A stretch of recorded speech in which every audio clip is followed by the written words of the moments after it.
Sobat Binar semuanya, selamat datang kembali di Bisikan, Bicara Asik Psikologi ala Berbinar. Nah, tempat kita bisa santai sambil ngobrolin apapun yang berkaitan tentang psikologi. Sebelumnya, perkenalkan aku Eva. Di sini aku sebagai host ngobrol kali ini. Saya di sini nggak sendirian, saya ditemanin sama Kak Tiara. Boleh Kak Tiara saya hai dulu, Kak? Oke, baik. Terima kasih Kak Eva. Halo Sobat Binar. Perkenalkan, nama aku Tiara. Di sini aku juga akan nemenin Kak Eva sebagai host. Dan makasih banget nih udah nemenin kita di Bisikan episode ke-20.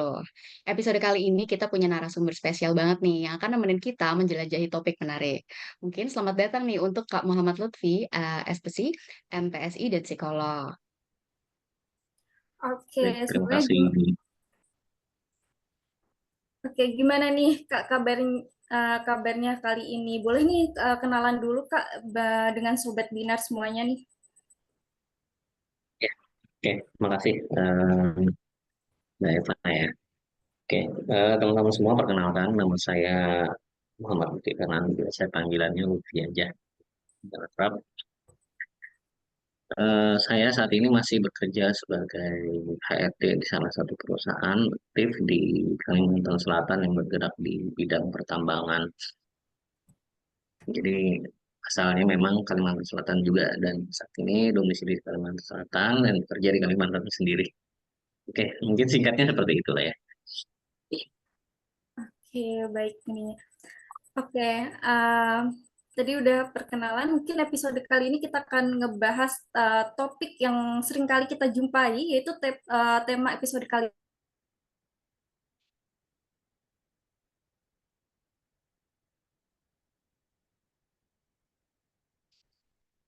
Oke, mungkin dari Kak Eva ada eh, gangguan jaringan ya. Nah, mungkin akan Ya, aku teruskan. Jadi, episode kali ini kita akan ngebahas topik yang sering kali kita jumpai nih. Dan tema episode kali ini yaitu mainkan strategimu. Cara santai membangun mindset sukses. Dan kita akan ngobrol-ngobrol banyak nih tentang mindset sukses nih, Sobat Binar. Nah, eh, mungkin Sobat Binar penasaran kan, apa sih itu mindset sukses? Penting apa sih mindset sukses itu? Dan semuanya ini kita akan bahas di Bisikan episode 20 hari ini, yang tentunya bersama narasumber yang menguasai di bidangnya. Oke, mungkin bisa langsung kita masuk ke pertanyaan pertama ya, Kak Lutfi. Eh, Kira-kira apa sih, Kak, yang dimaksud dengan mindset sukses itu, Kak? eh, mungkin di episode bisikan kali ini ya bersama saya maunya episode ini kita lebih banyak interaktif, diskusi gitu. Jadi bukan kayak ceramah kuliah ya. Jadi mungkin nanti saya dengan teman-teman di sini ada Mbak Tiara dan Sarah mungkin kita akan banyak diskusi nih. Gitu ya konsepnya yang pertama. Terus tadi pertanyaan pertama apa sih mindset sukses? Mindset sukses itu sebenarnya sifatnya sangat subjektif ya. Jadi cara kita menginterpretasikan sukses itu, nah tentunya tidak ada indikator yang sama gitu untuk seluruh orang. Jadi definisi sukses itu harus dimaknai dengan benar dulu sebelum kita bicara lebih dalam atau lebih jauh. Nah, eh, mindset itu kan pola pikir ya, pola pikir bagaimana kita bisa sukses. Nah, tentunya ya tadi saya bilang sukses itu kita harus maknai dulu seperti apa. Jadi nggak ada indikator yang umum yang disetujui oleh seluruh orang bahwa sukses itu seperti apa. Ibaratnya seperti ini, kalau misalnya indikator sukses itu adalah uang, maka orang yang terlahir kaya raya berarti dia sukses. Oke, itu. Kalau indikatornya uang ya, berarti orang yang sudah terlahir kaya raya dia langsung sukses dong, karena dia punya banyak uang. Betul? Kalau indikatornya uang. Terus kalau misalnya indikatornya hal yang lain, misal pencapaian kerja, misal pencapaian kerja, dia mencapai posisi manajer gitu, dia dibilang sukses. Berarti yang dia punya pendidikan atau punya profesi sebagai guru, dia nggak sukses, enggak kan? Nah, itu yang saya maksud sukses. Jadi sukses ini sifatnya sangat subjektif. Sukses itu punya nilai masing-masing pada diri masing-masing. Jadi sekecil apapun pencapaian yang kita buat, saya rasa itu kesuksesan. Jadi kembali lagi tergantung kepada eh, target ataupun apa yang ingin kita capai, teman-teman semua. Jadi kalau misalnya ada mahasiswa terus dia dapat nilai A, ya saya rasa itu sukses. Kalau dia memang punya target nilai A gitu. Tapi misalnya ada mahasiswa lain yang di mata kuliah yang sangat sulit bagi semua orang, mungkin yang dinilai sama di angkatannya atau misalnya di fakultasnya dia punya target nilai dapat C aja gitu. Itu juga bisa bilang sukses gitu. Karena misalnya untuk dapat nilai C pun susah gitu di mata kuliah itu. Jadi, jadi kesuksesan itu harus dimaknai dengan benar. Yang pertamanya, bagi teman-teman. Karena gini, eh, mindset suksesnya ini kita harus belajar melihat kepada akhir. Maksudnya pada akhir itu apa sih yang mau kita capai? Itu dulu yang perlu kita sadari. Jadi ibaratnya kalau kita analogikan, teman-teman, eh, kesuksesan itu kayak kompas saat kita berlayar. Jadi paling nggak kita tahu tujuan kita mau kemana gitu. Bayangin aja kalau kita dalam kehidupan sehari-hari tidak menentukan tujuan akhir dari kehidupan kita ini mau kemana, kita akan terombang-ambing di tengah lautan. Kita nggak tahu nih arah kita mau ke timur kah, ke barat, utara, atau ke selatan gitu. Jadi mindset sukses itu adalah langkah awalnya adalah menentukan nilai akhir yang mau kita capai. Kemana tujuan yang mau kita capai. Gitu. Mungkin itu jawabannya. Jadi apa sih mindset sukses? Yaitu apa yang mau kamu capai? Apa tujuan akhir dari kehidupanmu yang kamu mau capai? Istilahnya di akhir hayatmu kamu mau seperti apa? Apa yang misalkan apa yang mau kamu capai? Apa yang mau kamu eh, akhiri gitu? Kamu mau akhiri hidupmu itu seperti apa? Jadi mungkin ada orang yang punya nilai-nilai, ya udahlah, aku nggak harus kaya raya bisa, tapi aku bisa di akhir hayatku tuh bisa banyak bermanfaat buat orang lain. Jadi misalnya dia jadi guru nih, wah, guru di daerah terpencil. Wah, dia selama mengajar dia berhasil nih menyelesaikan misalnya 1.000 siswa, bikin alumni 1.000 siswa yang dia ngajar gitu. Itu kan sukses gitu. Dan itulah nilai suksesnya dia. Karena dia tahu apa yang mau dicapai. Ternyata di akhir hayatnya dia pengen punya manfaat yang sebanyak-banyaknya bagi orang lain. Oke, mungkin seperti itu, Mbak, yang saya sukses. Oke, mungkin kalau misalnya saya rangkum tadi mungkin kalau mindset sukses dari Kak Lutfi sendiri lebih bagaimana sih apa dan apa gitu ya tujuan akhir yang ingin dicapai dan seluruh orang itu punya targetnya masing-masing dan itu berbeda dan sifatnya subjektif. Nah, mungkin ini berkaitan gitu ya Kak dengan pertanyaan selanjutnya gitu. Kira-kira strategi apa sih Kak yang kiranya tuh akan efektif gitu? Eh, yang memang sifatnya sukses ini tuh subjektif dan untuk meraih tujuan itu tanpa terbebani gitu Kak. Oke. Strategi apa ya yang efektif untuk meraih tujuan ini? Jadi setelah kita menemukan apa tujuan dari kita itu, apa dari tujuan yang pengen kita capai, strategi yang efektif untuk meraihnya itu ya yang pertama harus jadi proaktif. Jadi harus bertindak pada apa yang dapat kita pengaruhi gitu. Jadi harus fokus pada apa hal-hal yang kita bisa kontrol. Jadi proaktif. Jangan teralihkan dari hal-hal yang nggak bisa kita kontrol. Kebanyakan orang-orang itu pusing gitu, pusing dengan hal-hal yang dia nggak bisa kontrol. Gitu. Padahal dengan pusing terhadap hal-hal yang nggak bisa dikontrol, akhirnya membuat kita bergerak nggak bisa gerak gitu. Kita akan tetap ada di titik yang sama. Maksudnya gini, saya analogikan lebih mudahnya kayak seperti ini. Jadi kita harus fokus pada hal-hal apa saja yang bisa kita kendalikan. Misal, contoh, gimana kita ngatur kedisiplinan waktu kita pribadi sendiri. Kemudian gimana kita ngatur keuangan kita pribadi. Gimana kita ngatur ekspektasi kita secara personal pribadi. Itu kan hal-hal yang bisa kita kontrol. Dan jangan fokus pada hal-hal yang nggak bisa kita kontrol. Contoh, satu, persepsi orang, persepsi tetangga. Ya, sukses punya nilai sendiri gitu. Apakah harus ngikutin apa yang dibilang tetangga? Enggak kan? Itu hal-hal yang nggak bisa kita kontrol. Terus hal lain, misal keputusan orang lain yang berpengaruh terhadap apa yang ingin kita capai. Itu hal-hal yang mungkin nggak bisa kita kontrol, tapi paling nggak bisa kita usahakan secara tidak langsung. Nah, terus apalagi cuaca misal, cuaca kan nggak bisa kita kontrol gitu. Kita punya target hari ini kita pengen jogging, misalnya pengen kurus, misalnya kan dalam 1 minggu aku harus lari nih per hari itu 10 kilometer gitu. Ternyata hujan. Waduh, stres, gagal, gagal ini dietku gagal gitu. Ya itu kan hal yang nggak bisa kita kontrol ya. Jangan fokus ke situ. Jadi kalau dalam keadaan itu misalnya hujan, kita pengen jogging ternyata nggak bisa, ya udah kita workout di rumah, ya kan? Kita bisa kontrol apa yang bisa kita lakukan hal yang lain gitu kan. Nah, jadi fokus alihkan ke hal yang bisa kita kontrol lagi. Jangan fokus pada hal-hal yang nggak bisa kita kontrol. Itu. Jadi harus proaktif. Fokuslah pada hal-hal apa yang kita ingin kontrol. Itu mungkin tujuan yang cara efektif yang mudah gitu untuk strategi biar kita bisa punya tujuan yang sukses dan nggak perlu terbebani karena kita nggak perlu terbebani dengan hal-hal yang nggak bisa kita kontrol.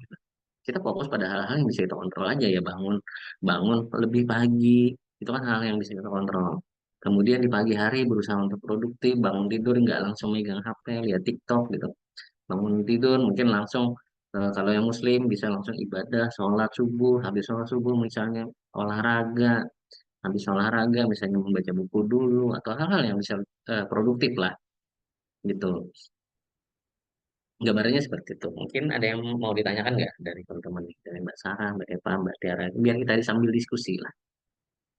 Mungkin boleh nih dari Kak Eva. Ya, mungkin dari aku belum ada diskusi terkait yang tadi pertanyaan kedua itu bagaimana.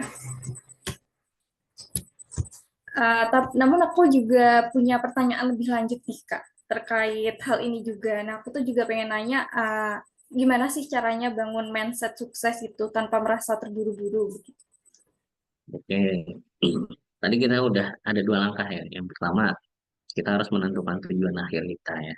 Yang kedua, kita harus jadi proaktif, eh, tidak terbebani dengan hal-hal yang nggak bisa kita kontrol. Fokus pada hal yang bisa kita kontrol. Oke, yang ketiga tadi pertanyaannya adalah eh, bagaimana cara santai yang membangun mindset sukses tanpa terburu-buru ya. Oke, supaya nggak terburu-buru, kita harus bisa mengelompokkan dan membagi waktu kita.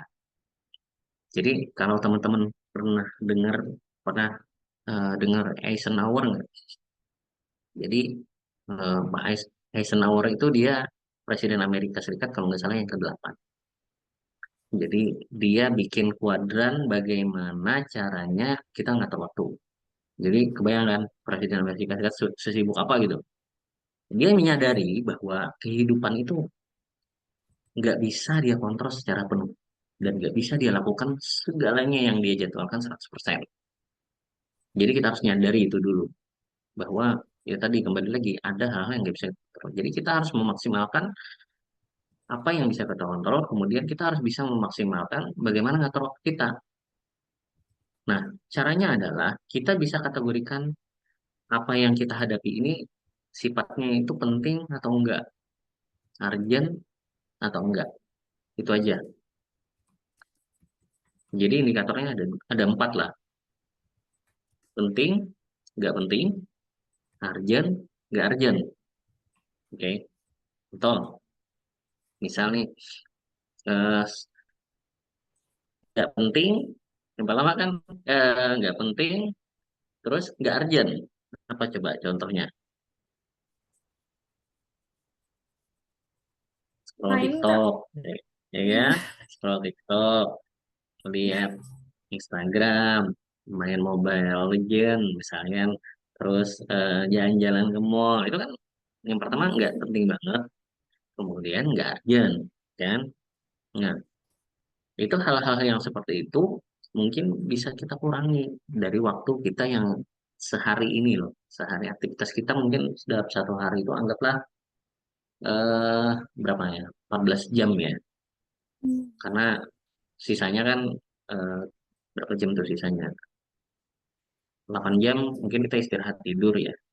Nah, sekitar 14 jam itu kita prioritaskan waktu kita itu habis pada aktivitas-aktivitas yang penting dan mungkin sifatnya urgent gitu. Yang nggak urgent dan nggak penting mungkin kita harus kurangi.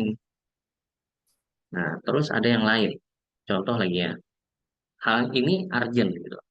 Itu nggak penting. Urgent tapi nggak penting. Apa contohnya kira-kira?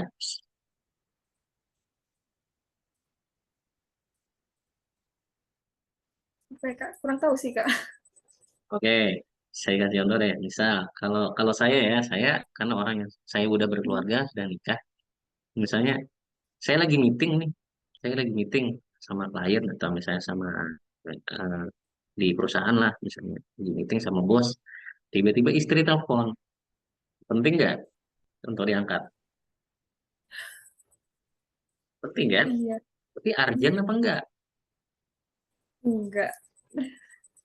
Enggak gitu kan? Enggak gitu urgent kan? Karena kan saat ini kan kita ya lebih ke apa yang kita hadapi saat ini kan. Nah, untuk hal-hal yang seperti itu ya kita jadwalkan. Ya mungkin kita balas gitu, kita balas kan. eh, Maaf nih, Mak, aku lagi meeting, nanti aku telepon balik ya. Oh, Oke. Jadi kita bisa jadwalkan pada waktu yang lain. Hal-hal yang seperti itu. Contoh lagi, misalnya kalau teman-teman masih ada yang kuliah, terus teman-teman punya tugas nih, ya kan? Punya tugas dan besok harus dikumpul. Itu kira-kira kuadrannya apa? Penting nggak? penting. Penting, urgent nggak? Urgent. Urgent. Ya sudah, berarti apa yang harus dilakukan? Langsung kerjakan saat itu juga. Nggak perlu ditunda-tunda. Nah, terus ada kegiatan lagi di waktu yang sama. Teman-teman punya himpunan, misalnya jadi hima gitu, himpunan mahasiswa. Terus di saat itu teman-teman sebagai anggota atau misalnya sebagai ketua gitu. Terus dijadwalin hari itu juga harus meeting. Kira-kira mana dulu yang harus dikerjain? Ngerjain tugas dulu. Betul, Karena tugas ini dulu. urgent dan Karena penting. karena ini urgent dan penting. Kalau misalnya meeting dengan hima, memang penting, tapi enggak urgent. Urgent. Nah, kalau nggak urgent, kita bisa jadwalin. Kita minta aja, misalnya kita minta aja. Oh, mohon maaf nih, bisa nggak kita reschedule misalnya ke agak malam deh, soalnya aku lagi ngerjain tugas dulu nih. Yang penting dan urgent gitu. Nah, itu salah satu contoh yang mudah lah untuk kita ngatur eh, ngatur jadwal gitu. Dan menghabiskan paling enggak waktu yang eh, paling banyak di kuadran penting dan urgent. Gitu. Dan itu yang kebiasaan-kebiasaan yang akan menggiring kita nanti ke arah kesuksesan yang pengen kita tuju. Karena kita jadi fokus apa yang mau kita kejar gitu. Karena kebanyakan kita itu terganggu dengan hal-hal yang lain. Yang kadang kita anggap penting tapi sebenarnya nggak urgent gitu. Bisa kita jadwalin lain kali gitu. Tapi kita fokus ke kagetnya gitu. Karena kita fokus ke kagetnya akhirnya yang penting dan urgent malah nggak kita kerjain.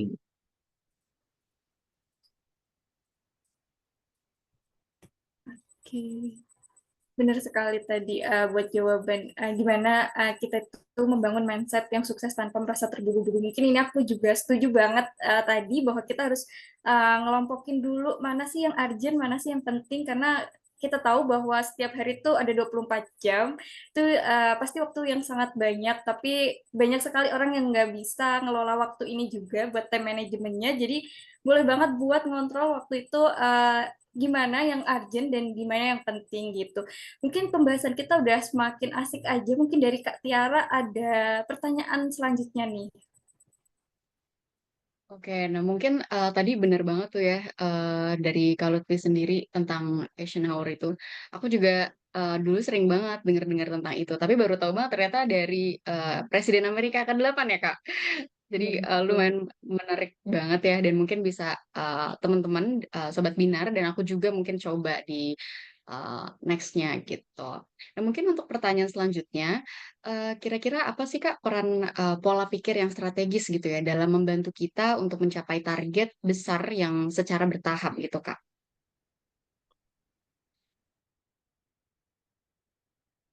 Eh, pola pikir strategis ya untuk apa tadi, membantu kita mencapai target besar secara bertahap.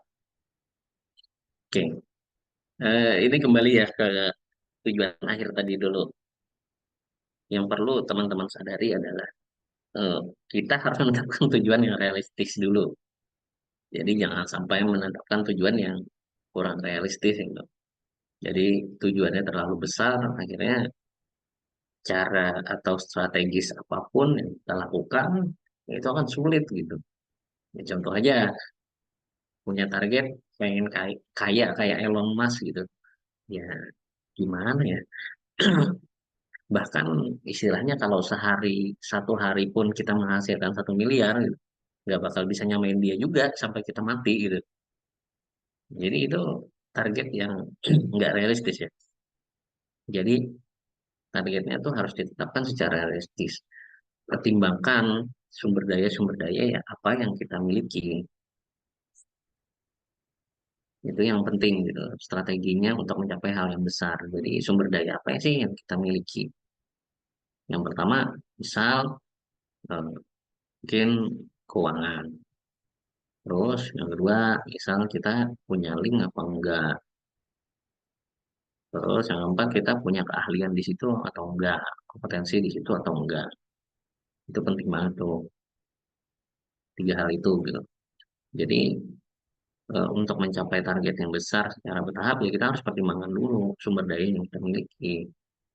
Jadi misal kita contoh aja ya, dalam 5 tahun ke depan aku pengen punya beli rumah yang cash harga 1 miliar.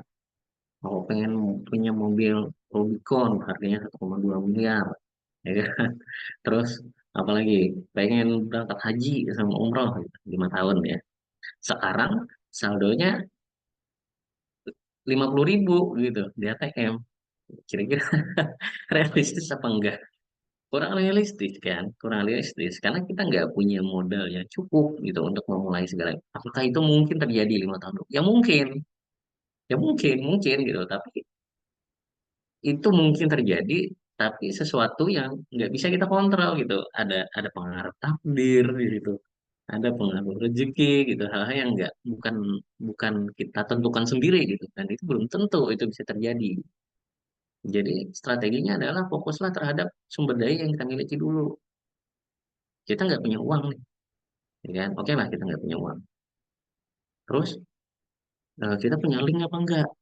Maksudnya link itu gini, kita keturunan orang yang punya koneksi besar apa enggak?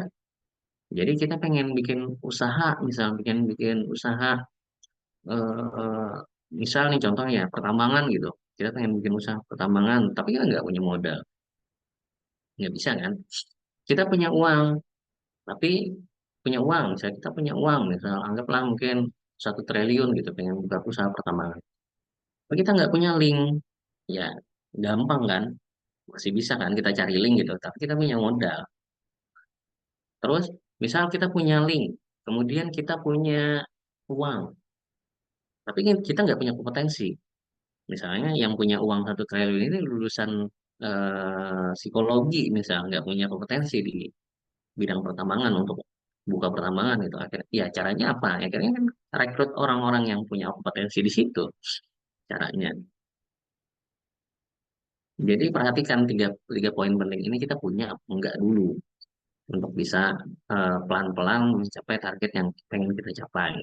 Kalau kita nggak punya ya kita akan cari cara gitu dengan cara apa yang bisa kita penuhi. Tapi kalau kita nggak punya tiga-tiganya ya berarti nggak realistis apa yang pengen kita capai. Ya paling minim teman-teman paling enggak kita punya kompetensi lah. Ya mungkin sesuatu yang enggak gitu mahal. Karena kan kompetensi, ilmu itu bisa kita cari di mana aja. Paling minim itu dulu. Nanti kalau masalah link, itu kan kita juga bisa usahain kita kumpul di area-area orang-orang yang punya pengalaman di situ gitu. Ya seperti itulah gambarannya. Baik, tapi benar banget sih Kak, terkait apa namanya teman-teman yang mungkin punya target besar tapi kurang realistis gitu ya. Dan mungkin di sini benar banget tadi kata Kak Lutfi, kita juga harus bisa mempertimbangkan aspek-aspek apa aja nih yang memang dapat menjadi penyokong kita supaya bisa mencapai target besar itu dan secara bertahap. Nah, mungkin boleh nih dari Kak Eva untuk ke pertanyaan selanjutnya nih Kak. Oke, mungkin aku mau tanya juga nih, Kak. Nah, menurut Kak Lutfi nih, apa sih perbedaan antara kita tuh berpikir strategis dan hanya sekedar punya impian gitu? Nah, itu gimana bedanya, Kak? Ya sama sebenarnya jawabannya kayak yang sudah dijelasin tadi gitu. Kita punya berpikir, kita bisa dibilang berpikir strategis kalau kita punya sumber daya dari tiga aspek tadi yang saya sebutkan tadi, uang, link, kemudian kompetensi atau ilmu kita, pengalaman kita di bidang itu. Tapi kalau kita nggak punya tiga-tiganya, udah pasti itu impian, betul? Kita nggak punya apa-apa nih, nggak punya modal secara finansial, kita nggak punya link di bidang itu juga, kita nggak punya kompetensi, ya itu cuma impian aja, akhirnya nggak jadi mimpi. Ya, mudah kan kita bedain mana itu yang sifatnya impian, yang mana itu yang sifatnya memang kita punya rencana strategis untuk mencapai apa tujuan dari akhir hidup kita. Mungkin akan ada komen gitu, apa nggak mungkin gitu orang yang nggak punya apa-apa bisa sukses ya mungkin gitu. Ya mungkin aja kan, tapi kan itu ada faktor-faktor yang nggak bisa kita kontrol. Sedangkan kita seperti yang saya sudah jelasin tadi, kita harus fokus sama hal-hal apa yang sudah bisa kita kontrol. Jadi kita harus merangkap dari apa hal-hal yang mulai bisa kita kerjain dulu. Jangan fokus pada hal-hal yang terlalu besar dan belum bisa kita kerjain. Itu cara cara berpikir strategis.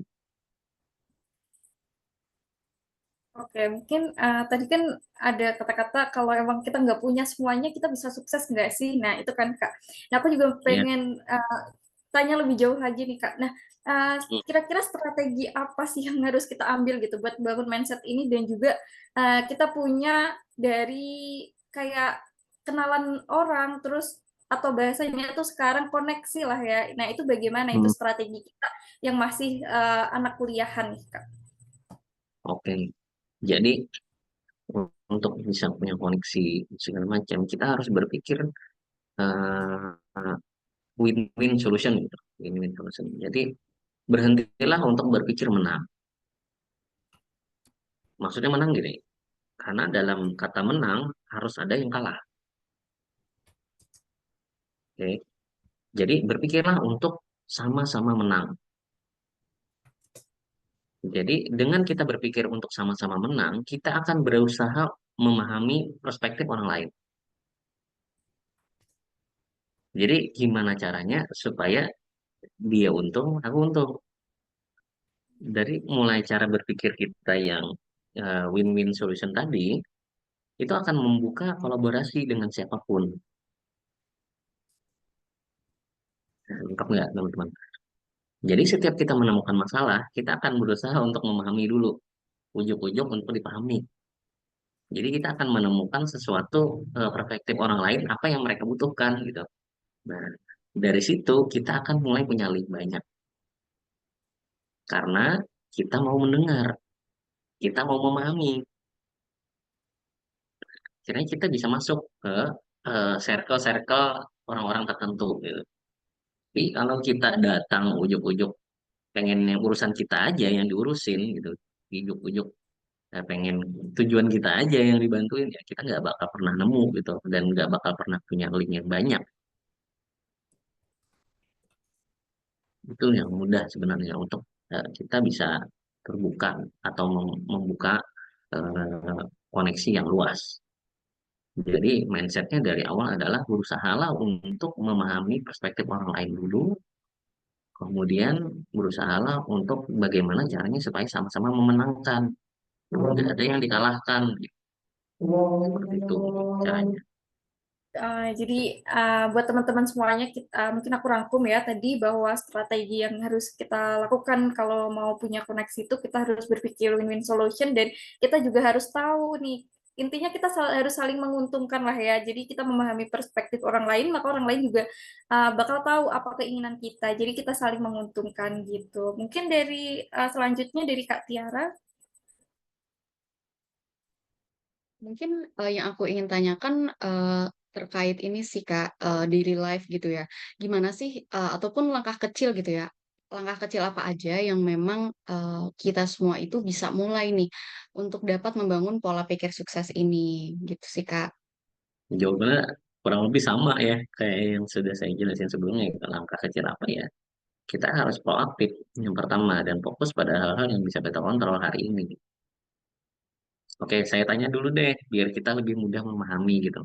Seperti apa? Saya tanya Mbak Tiara, mimpinya apa nih? Tujuan akhir dari kehidupannya apa nih? Pengen pengen seperti apa? Kalau saya sendiri sih mungkin eh, ingin ini sih apa namanya karena saya juga di HR di sini saya mungkin ingin kerja HR terus juga mungkin membantu eh, usaha kecil saya bisa berkembang mungkin itu sih Kak. Hmm, oke. Jadi apa nih? Jadi praktisi SR mencapai posisi apa? Kalau di HR sendiri sih mungkin lebih ke kalau di sini sekarang data analis sih Kak. Hmm, oke. Nanti di akhir karir mungkin maksud saya gini, sebelum di akhir nih di akhir mungkin nanti pensiun terakhir pengen jadi direktur kah atau misalnya pengen cukup di satu data analis saja tapi jadi expert kah seperti Kalau apa? saya sendiri mungkin lebih mengarah kepada eh, sebenarnya saya ini sih Kak, apa namanya, karena saya juga sering nonton-nonton kayak Raditya Dika gitu Kak. Raditya Dika kan juga sudah kayak punya dana pensiun yang memang sudah cukup, kemudian di akhir dia juga udah bisa menikmati sambil nge-create something yang memang dia suka sih. Mungkin aku kurang lebih akan seperti itu sih Kak, keinginanku. Hmm, hmm, hmm.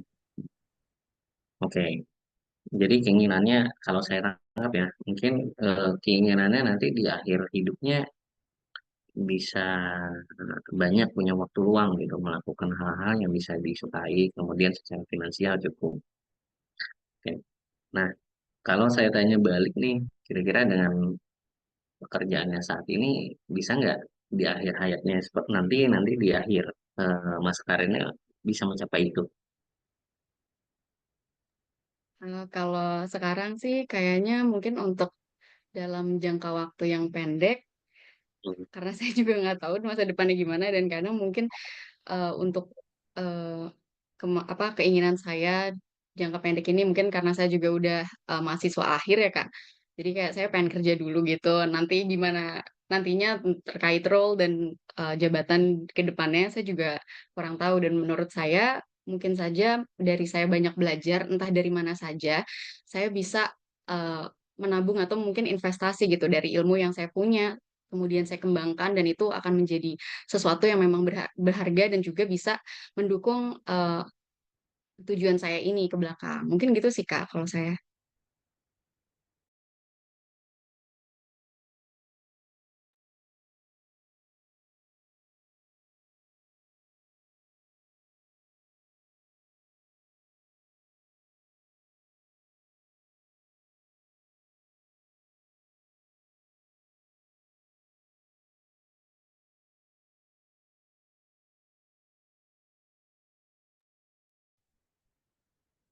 Oke, oke, kita sambung ya. Jadi kalau misalnya tujuan akhirnya pengen pensiun cukup kemudian bisa punya waktu luang banyak untuk melakukan hal-hal yang dia suka gitu, yang sifatnya hobi ya, sifatnya hobi. ya tentu otomatis kan harus punya dana yang banyak ya, walaupun banyaknya itu perspektifnya macam-macam gitu, subjektif. Tapi paling enggak bisa kita bilang banyak kan untuk cukup bisa pensiun gitu dengan punya waktu banyak ya, seperti itu. Ya tentunya ya tadi benar bilang Mbak Tiara. Pada akhirnya ya hal itu cuma bisa dicapai kalau kita jadi pengusaha ya.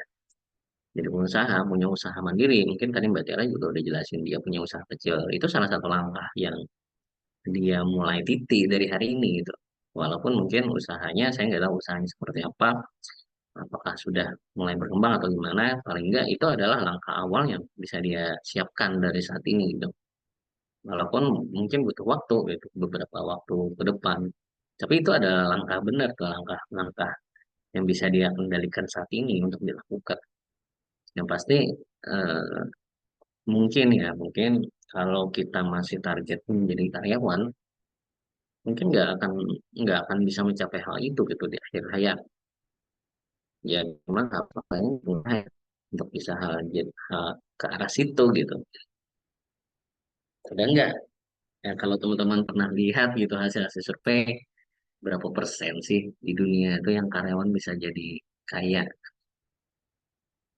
Ya kecil banget itu. Dan hampir 75-80% kan yang mencapai financial freedom atau misalnya finansial yang cukup nyaman ya pengusaha gitu. Jadi kalau misalnya tujuan akhirnya pengen punya financial freedom, kemudian sekarang ngerjainnya jadi karyawan, terus sampai pensiun usia nanti 60 tahun jadi karyawan, ya itu sudah langkah salah dari awal gitu.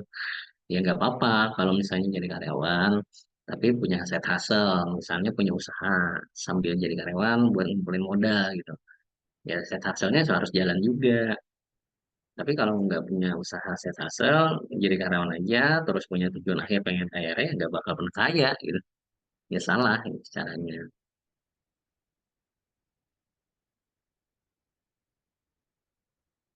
Jadi gitu langkah kecilnya yang bisa kita mulai dari hari ini. Kita harus kembali melihat ke tujuan akhir kita dulu. Jadi dari hari sekarang apa yang bisa kita cicil gitu. Kalau saya kasih contoh, saya dulu 2019 itu berapa tahun? 5 tahun yang lalu ya. 2019 saya punya tujuan gitu, 5 tahun ke depan minimal saya jadi bisa jadi kepala seksi gitu di perusahaan 5 tahun yang lalu. Ya apa yang bisa saya lakukan? Ya saya harus bisa mencapai KPI gitu, Key Performance Indicator di perusahaan yang baik. Artinya kalau dikasih target 100% ya harus 100%, kalau perlu 120% gitu. Jadi saya fokus untuk mengejar itu gitu. Dan ketika saya stuck di situ karena sesuatu faktor yang nggak bisa saya kontrol, saya kasih contoh ya waktu itu tahun 2019 eh, saya punya target itu paling ini 5 tahun ke depan saya sudah bisa jadi kepala seksi gitu, atau section head lah. Ternyata di tahun 2019 akhir ada sesuatu yang nggak bisa saya kontrol di perusahaan. Ada moratorium dari CEO gitu bahwa 2 tahun ke depan kita akan survive perusahaan ini. Perusahaan ini harus survive karena kondisinya waktu itu nilai jual batubara lagi turun. Kemudian perusahaan lagi efisiensi besar-besaran. Jadi 2 tahun ke depan kemungkinan nggak akan ada yang namanya kenaikan gaji. Kemudian untuk promosi pun akan sulit karena efisiensi bisa-bisa. Akhirnya apa yang harus saya lakukan? Otomatis kan tujuan saya akan sulit tercapai karena 2 tahun saya akan stuck di satu titik. Ya udah, saya ambil keputusan saya keluar dari perusahaan itu. Saya cari perusahaan lain yang bisa membantu saya mencapai goal itu, yang memberi kesempatan untuk bisa berkarir secara lancar gitu. Itu contohnya. Jadi ketika kita lihat ada sesuatu yang nggak bisa kita kontrol sama sekali, ya itu tinggal pilihan. Kita mau fokus ke hal itu atau kita bisa mengontrol sesuatu yang bisa kontrol. Satu yang bisa saya kontrol, saya mau tetap kerja di situ atau enggak. Bisa saya kontrol kan. Nah, sedangkan bagaimana kondisi perusahaan, bagaimana nilai jual batu bara, bagaimana CEO mau ngambil keputusan itu sesuatu yang nggak bisa saya kontrol. Jadi saya fokus sama sesuatu yang bisa saya kontrol. Akhirnya saya pindah ke perusahaan lain. Ya saya mungkin dalam masa karir ini, karir kerja, saya punya cara yang quantum leap. Jadi ketika saya stuck di satu titik dan saya rasa saya nggak bisa berkembang sama sekali, saya realistis aja. Jadi proaktif yang saya bilang di awal. Apa yang bisa kita lakukan nih? Ya udah fokus ke situ. Ya udah kita move gitu. Tempat lain yang bisa memfasilitasi kita gitu. Nah, setelah sekarang 5 tahun ternyata saya kebetulan bisa gitu achieve itu. Sekarang bahkan nggak jadi section head lagi. Alhamdulillahnya malah dapat kesempatan jadi manajer, jadi kepala departemen sekarang gitu. Ya itu di luar ekspektasi saya kan. Tapi itu hal-hal yang lain ya, ada faktor-faktor lain juga. Tapi setidaknya 5 tahun terakhir saya fokus gitu dengan apa yang bisa saya kerjain, dengan apa yang bisa saya kontrol. Seperti itu mungkin. Baik, tadi benar banget sih, apa namanya, langkah kecilnya mungkin bisa kita kaitin lagi dengan sifat proaktif dan mungkin sesuatu yang memang kita bisa kontrol gitu ya, Kak. Jadi apapun yang kita bisa kontrol bisa dipertimbangkan lagi supaya bagaimana sih caranya keputusan kecil dari kita sendiri itu bisa eh, membawa kita ke tujuan akhir kita. Mungkin bisa dilanjut ke Kak Eva nih.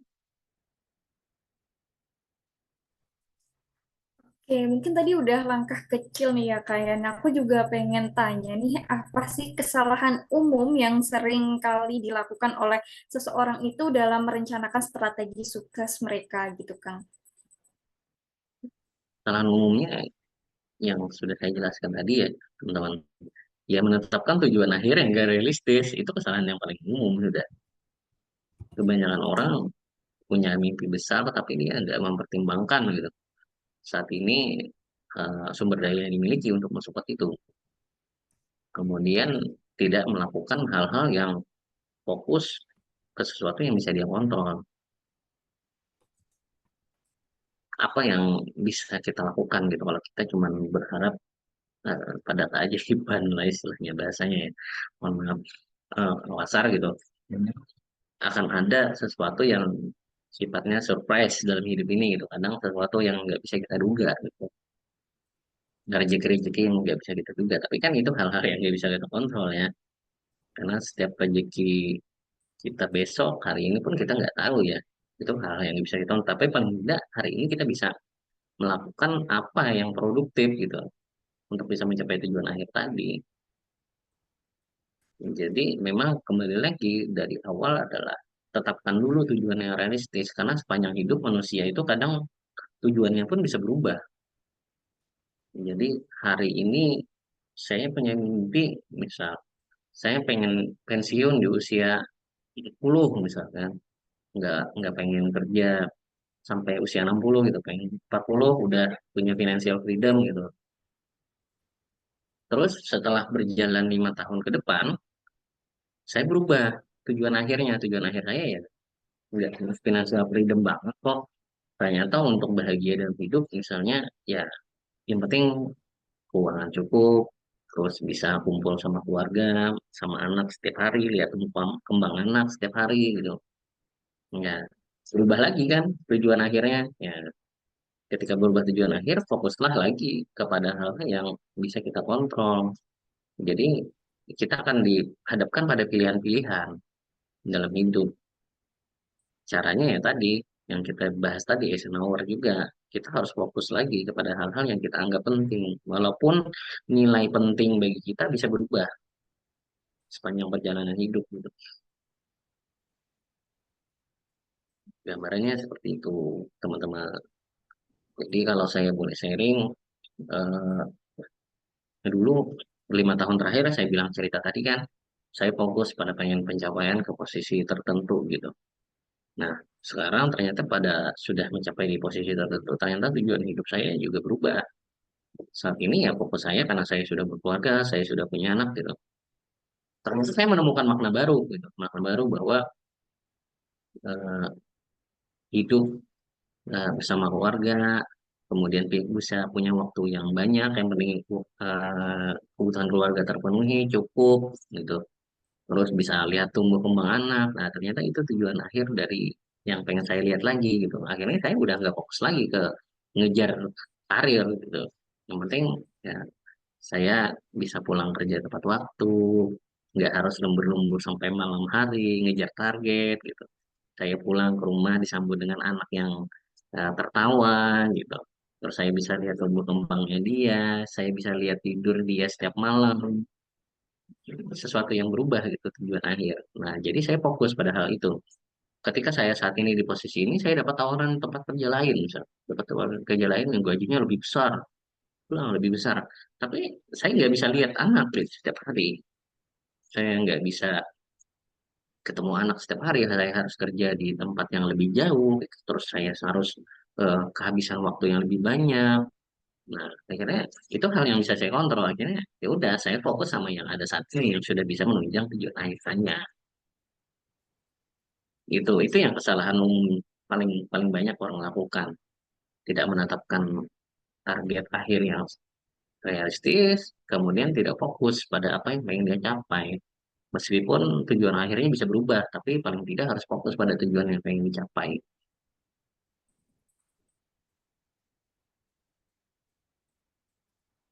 Oke, ini buat teman-teman Sobat Biner semuanya, biar nggak ngelakuin kesalahan yang sering itu dalam merencanakan strategi, makanya kita harus menetapkan strategi yang realistis dan melakukan hal-hal yang fokus pada tujuan akhir kita, gitu. Mungkin dari Kak Tiara boleh dilanjut. Baik, mungkin benar banget ya. Mungkin yang kita nggak pernah sangka-sangka itu adalah apabila tujuan akhir kita tuh bisa berubah gitu ya. Dan balik lagi kita juga tetap harus fokus gitu. Apa sih yang memang ingin kita capai gitu ya dalam hidup kita.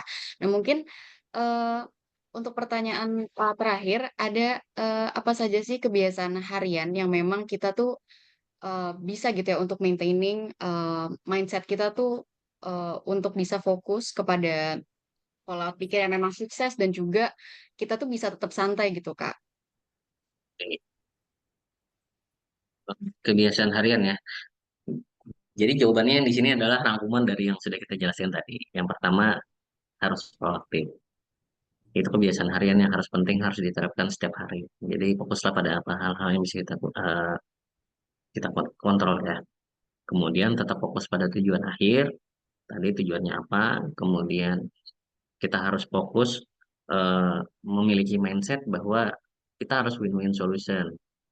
Jadi jangan merasa fokus pada untuk menang sendiri gitu. Karena kita fokus pada untuk menang sendiri ya, kita akan membatasi diri gitu untuk mendengar dari hal-hal yang baru dan nggak akan membuka circle kita yang baru. Gitu. Terus kemudian berusahalah untuk mencari tahu di situ, mencari tahu apa yang orang lain butuhkan. Karena dengan cara kita mencari tahu apa yang orang lain butuhkan, kita akan melihat peluang baru, cara berpikir baru. Jadi jangan berusaha berpikir untuk dipahami dulu gitu, tapi berusaha untuk memahami dulu. Terus berusaha untuk sinergi. Jadi bagaimana caranya kita harus ada kolaborasi dengan orang lain. Jadi jangan berpikir bahwa kita bisa menjalani hidup ini sendirian. Faktanya ya di dunia ini kita harus bekerja sama dengan orang lain gitu. Karena kita nggak bisa melakukan segalanya sendiri. Karena kita cuma punya 17 jam dalam sehari. 17 jam kalau kita bagi-bagi waktunya ya, ya kita nggak bakal bisa melakukan segalanya gitu. Ya, ada beberapa titik mungkin yang kita harus delegasikan ke orang lain. Nah, terus yang paling terakhir nih, yang paling terakhir biasanya diabaikan oleh orang-orang adalah orang-orang itu lupa untuk mengasah. Jadi aktivitas yang kita lakukan sehari-hari atau apa yang pengen kita capai untuk ke tujuan akhir kita itu adalah kita analogikan seperti menebang pohon, teman-teman. Jadi anggaplah kita di hutan, kita nebang pohon tuh. Oh, kita nebang pohon, nebang pohon, nebang pohon, nebang pohon. Nah, kita lupa ngasah pisau dengan aktivitas kita sehari-hari. Kita fokus ngejar aja, ngejar target aja. Kejar terus, nebang pohon terus. Tapi kita lupa ngasah pisau. Kita bayangkan deh, kalau kita analogikan ada dua penebang pohon ya. Ada satu penebang pohon yang menebang terus-menerus tuh. Oh, dia tebang terus, nggak pernah berhenti nebang. Kemudian ada satu penebang lagi, dia nebang, nebang, nebang, nebang, nebang satu hari. Besoknya sebelum dia kerja dia ngasah dulu. Atau setelah dia sebelum dia pulang kerja hari itu dia ngasah dulu pisaunya buat besok. Terus dia nebang lagi. Kira-kira mana yang lebih banyak akan menebang pohon pada akhirnya? Yang mengasah dulu tuh, Kak. Betul. Pasti yang ngasah kan, karena dia akan menajamkan pisaunya terus gitu untuk bisa lebih efektif mengejar segala hal yang pengen dia capai. Nah, gitu juga dalam kehidupan. Kita kadang lupa untuk mengasah pisau kita pribadi. Kita hanya fokus mengejar apa yang pengen kita capai. Nah, mengasah pisau itu ibaratnya adalah melakukan hal-hal penting lain yang bisa membuat kita jadi lebih fresh. Contohnya seperti ini yang dijelaskan Mbak Tiara tadi. Mungkin kita harus dalam setiap hari kita harus bisa meluangkan sesuatu waktu untuk melakukan sesuatu yang kita senang, yang membuat kita happy. Jadi jangan fokus mengejar target aja, target, target, target, target aja. Tapi luangkanlah waktu sedikit untuk melakukan hal yang kita senangi. Nah, itu akan mempertajam diri kita nanti terhadap menghadapi segala hal yang akan kita hadapi gitu. Bayangin aja, kita ngejar target setiap hari nih. Target, target, target, stres dengan ngerjain target. Terus kita ketemu klien, mukanya udah cemburut tuh. Udah cemburut, udah pusing gitu. Klien juga males ya. Tapi kalau misalnya setelah kita kerja, kita melakukan sesuatu yang kita senangi, besok ketemu orang pun kita akan happy. Nah, mengasahnya ini, mengasah pisau kita ini dengan ada beberapa cara. Ya, salah satunya adalah melakukan hobi-hobi kita. Kemudian, apalagi berolahraga setiap hari.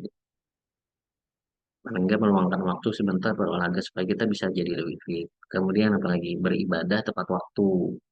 Supaya rohani kita bagus. Kemudian, berkumpul dengan orang-orang yang kita cintai. Dengan keluarga, ibu, bapak, ya, anak. Misalnya kalau punya pacar ya sama pacar, boleh luangkan waktunya gitu. Kemudian kumpul dengan orang-orang yang bisa membuka mindset kita dalam hidup. Gitu. Jadi membuat eh, cara berpikir kita nggak itu-itu aja. Nah, itu cara kita mengasah pisau kita. Dan luangkanlah waktu itu paling tidak sedikit dari bagian hidup kita. Supaya besok hari pisau kita tuh tetap tajam untuk mengejar semua yang pengen kita capai. Itu yang sering orang lupakan. Orang terlalu fokus mengejar tujuan tapi lupa ngasah pisaunya. Oke, mungkin itu jawabannya. Baik. Eh, Mungkin bisa aku rangkum lagi. Tadi mungkin dari Kak Lutfi sendiri kebiasaan harian yang bisa maintaining kita dan juga membangun mindset sukses tapi santai itu yang pertama pasti adalah proaktif. Kemudian juga kita juga harus mikirin win-win solution gitu ya, Kak. Jadi kita nggak boleh yang mikirin ada yang kalah gitu. Kita harus menang sendiri. Nggak bisa kayak gitu. Terus juga kita jangan selalu ingin dipahami, tapi kita mau memahami dulu gitu ya. Kemudian yang tidak lupa juga, jangan lupa jangan hanya menetapkan tujuan akhir saja tanpa mengasah skill ataupun juga kemampuan yang kita punya. Dan salah satu cara tadi yang kalau Lutfi bagikan adalah kita bisa nih memanfaatkan waktu luang kita. Mungkin bisa dari cara mengisi hobi-hobi gitu ya, mengisi waktu dengan hobi-hobi kita gitu. Dan juga mungkin kita bisa berolahraga dan juga mungkin dari kalau Lutfi sendiri juga tadi mungkin bagi teman-teman yang Muslim bisa beribadah tepat waktu gitu ya, bisa nge-recharge secara rohani gitu. Nah mungkin kita bisa langsung nih dari Kak Eva. Oke, nggak kerasa banget kita udah sampai ke penghujung acara aja nih ya. Tadi ngobrolnya udah sangat asik dan seru banget. Banyak sekali insight yang Sobat Bina terima, khususnya kami juga nih. Sebelum benar-benar kita akhir ini bisikan episode ke-20 kali ini, mungkin dari Kak Lutfi bisa memberikan closing statement untuk Sobat Binar semuanya nih, Kak. Oke, baik. Terima kasih Mbak Eva. Mungkin closing statementnya seperti ini. Eh, dari saya, apapun tujuan akhir yang pengen teman-teman capai, kesuksesan yang pengen teman-teman capai gitu. Berusahalah untuk berprestasi seperti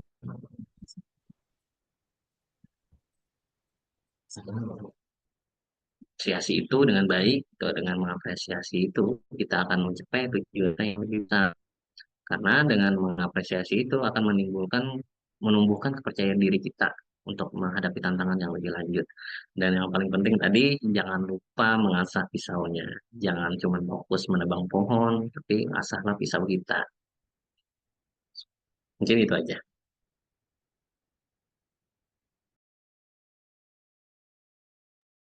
Baik. Eh, Bagus banget tadi motivasinya juga dari Kak Lutfi dan selalu diingatkan juga buat teman-teman yang ingin mencapai tujuannya jangan lupa untuk mengasah eh, pisaunya gitu ya biar kita juga bisa cepat gitu ya dan juga secara efektif nih mencapai tujuan kita.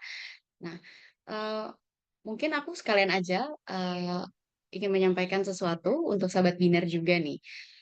Sobat Binar tahu nggak sih kalau Berbinar tuh punya banyak banget layanan yang bisa banget Sobat Binar cobain. Nah, buat Sobat Binar yang ingin berkonsultasi dan menceritakan keluh kesah, Berbinar itu menyediakan layanan konseling bersama psikolog maupun konseling bersama dan juga konselor sebaya nih. Nah, Berbinar juga menyediakan layanan psikotes loh. Dan bagi-bagi teman yang memang ingin mengenal diri lebih dalam dan juga mengetahui kemampuan diri yang dimiliki, Berbinar menyediakan juga layanan psikotes berupa tes minat bakat ataupun juga tes intelijensi. Selain itu, ada produk baru juga dari Berbinar yang baru saja rilis, yaitu ada Berbinar Plus. Dan apa sih itu Berbinar Plus? Berbinar Plus itu sendiri adalah layanan one package nih yang terdiri dari kelas daring berbasis video pembelajaran, konseling materi secara langsung, dan juga psikotes yang disediakan oleh Berbinar. Nah, bagi teman-teman ataupun juga sobat Binar yang berminat dengan produk dari kami, bisa banget langsung mendaftar di link yang ada di pin postingan Instagram Berbinar atau bisa langsung DM ke Instagram Berbinar, yaitu di @berbinar.in. Mungkin dari Kak Eva Oke, bisa. itu dia Sobat Binar. Sekali lagi aku ingin mengucapkan terima kasih banyak kepada Kak Lutfi yang sudah berbagi pengetahuan, pengalaman, dan tipsnya. Nah, semoga bisikan episode 20 kali ini bisa bantu Sobat Binar untuk mengetahui rahasia kebahagiaan yang tepat ya. Baik, dan jangan lupa juga untuk mendengarkan bisikan di episode-episode lainnya dan share episode ini kepada Sobat Binar yang lain. Kita akan kembali lagi dengan topik seru lainnya. Sampai ketemu lagi Sobat Binar. Baik, terima kasih Kak Lutfi atas insight-insightnya. Ya, thank you ya teman-teman, Mbak Tiara, Mbak Eva, Mbak Sarah, atas kesempatannya.